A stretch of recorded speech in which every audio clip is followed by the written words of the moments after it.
We loved her, of course, on The Big Bang Theory, and now she's starring in a new show called Call Me Kat. Welcome, my girl Mayim Bialik. You're having all the fun. Hey, congratulations, Maya, yes. on the show and how it's well received and everything. Now, the ratings off to a strong start too, and the reviews have been great. For those not familiar, tell us about your character and the show itself. Call Me Kat is based on the BBC show Miranda, which is about a very unusual woman, and our American version centers around me, a quirky, kind of comfortable in her own skin, socially anxious, sort of awkward woman who's sometimes vulgar, a little bit clumsy, and just kind of herself.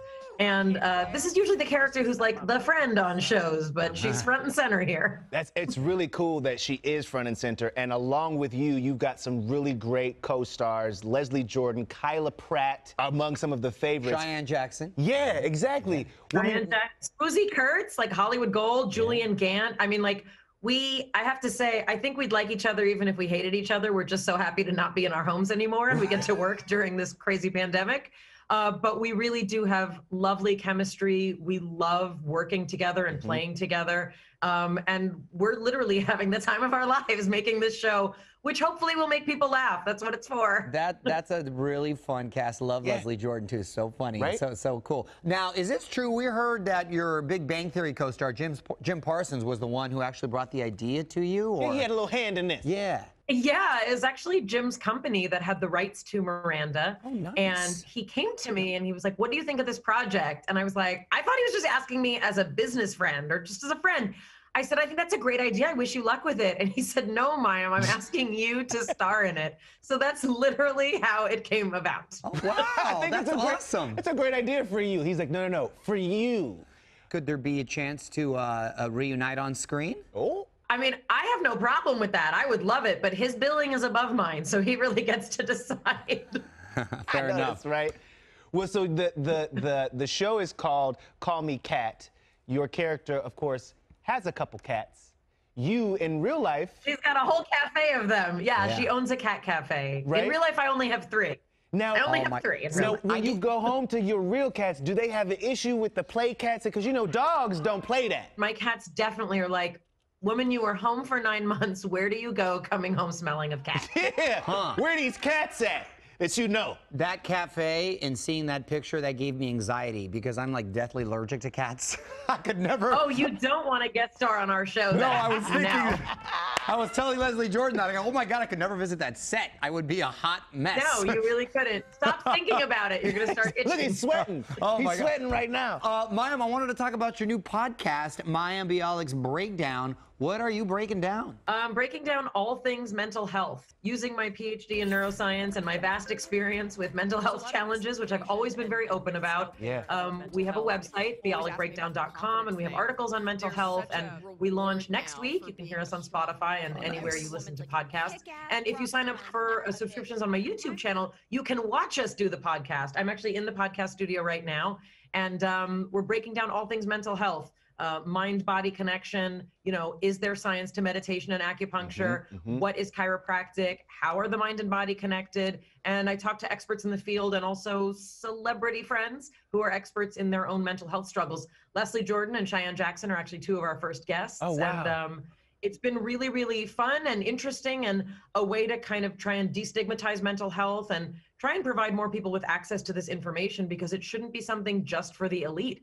It's a human right to know about mental health. Wow, so that's what I'm trying to do. Giving back so much. That's awesome. Do you incorporate music, though? Because I see a piano right next to you. Do you tickle the ivories just when...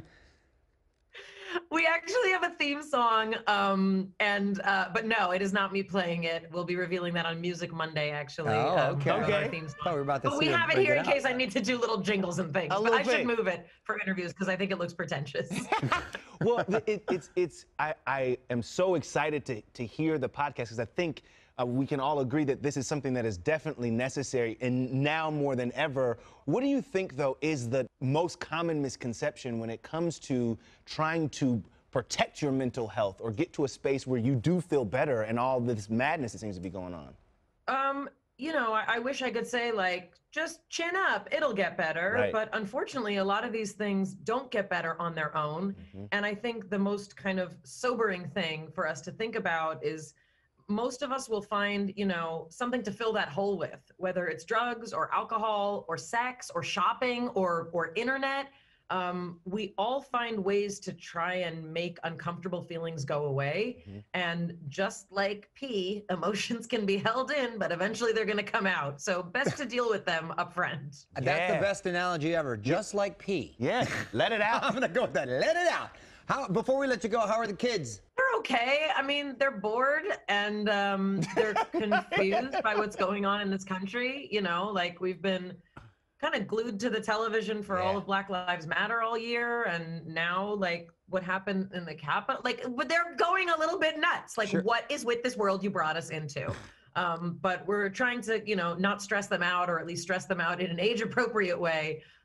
They're doing okay. I mean, they're definitely missing out on a year of their life, as all kids are. But I remind them that they are much more privileged than a lot of kids. And the fact that we have a house we should be grateful for. And there are many kids who can't socially distance. And so, you know, try and give them a good dose of, come on, people, white privilege, buck up. Well, and they're blessed to have you as a mom because unlike me, you're probably not struggling with helping them with their math homework. True. Mayim got that on lock. She got that on lock. That's true. Math is not the issue, but a lot of other things are. Wait, at Casa Lopez, it's a major issue. Wait, Mario was in his dressing room the other day. He was like, X equals X. That's not a number. I don't even, what are you talking about? We got to get back to these School numbers, needs to open ASAP. Thank you, Mayim. Great to see you, sweetie. Congrats on everything. Thank you. Stay safe, guys. Call Me Kat airs Thursdays at 9 on Fox. Don't miss it. It's a good one.